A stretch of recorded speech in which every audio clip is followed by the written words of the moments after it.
С самого утра с поздравительным визитом к дедушке Камбулату Гайсанову приехали сотрудники госавтоинспекции во главе с руководителем Алексеем Пасечным. Согласно правилам этикета, гости пришли не с пустыми руками. Продуктовый набор, материальная помощь и слова благодарности ветерану Великой Отечественной войны. Как знак внимания и признательности за проявленный героизм и подвиг на полях сражений.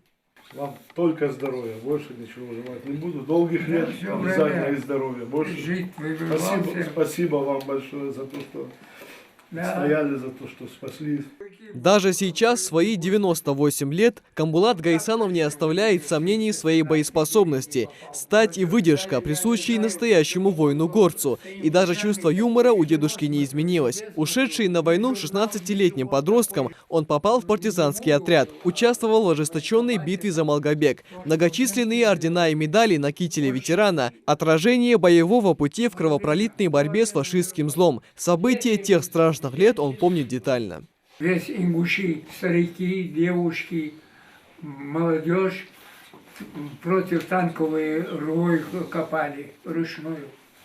12 метров ширина, 8 метров глубина. И там, значит, бомбежки, знаешь, сколько их убивали? А наши по-нашему долго не держали, сразу хоронили и так далее. Никто внимания не обращал. Камбулат Гайсанов стал вместе с защитниками малгобекских рубежей непреодолимой стеной на пути у немецких захватчиков, несколько раз получил ранения и был контужен. Самое серьезное, по словам дедушки, было в сентябре 1942 года. После него он уже не смог вернуться в строй. Продолжая потом борьбу, но уже за свое здоровье, Камбулат перенес 4 операции. Первое время, когда немец через Малгобек, сообщий Малгобек, это внутри, там 317-й дивизии был молодежный. Они выбрали это место, хотели прорваться в Грозный и Баку. Мы вот там, нас тоже туда присоединили, 317-й дивизии. И вот там я получил вот это ранение, трепана черепа. Вот это ранение, видишь, вот и это все так далее. Внимательно и с восхищением слушая рассказ дедушки о своем боевом пути, полковник полиции Алексей Пасечный отметил безграничное мужество ветерана, благодаря которому мы, потомки, получили мирную жизнь. В самое первое время мы ему не дали пройти, но зато нас половина дивизии мертвые лежали. Но если бы не вы, и нас бы, наверное, не было бы. Впервые самолеты, значит, нас. Бомбировку, Урал, Хенгели, защитники дали. А потом, после бомбежки, танки пошли. Нет, танки не пошли, артиллерия пошел. Артиллерия сравнял наши все оборудование. Так, а потом дальнобойные нас били.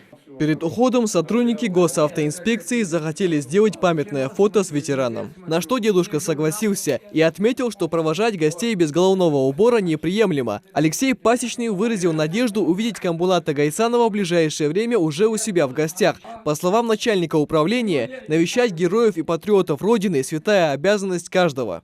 Если молодежь будет слушать ветеранов, старших своих будет слушать, эти люди реально героические, они, можно сказать, своим здоровьем, своей жизнью отстояли нашу Родину. Поэтому это, наверное, самое главное и самое важное для молодежи. Именно к таким людям необходимо прислушиваться. И забывать их тоже нельзя. Нужно постоянно навещать. У них возраст уже, возможно, помощь какая-то нужна. Поэтому, я думаю, что молодежь не оставляет без внимания ветеранов. Никто не забыт, ничто не забыто. По словам Алексея Пасечного, такие визиты станут доброй традицией и в будущем. Возможность празднования 75-й годовщины победы над врагом вместе с победителями – это огромное достижение. Их подвиг, несомненно, золотыми буквами вписан в историю России. Михаил Тангиев, Адам Мережков, Ахмед Гандаров. Новости 24.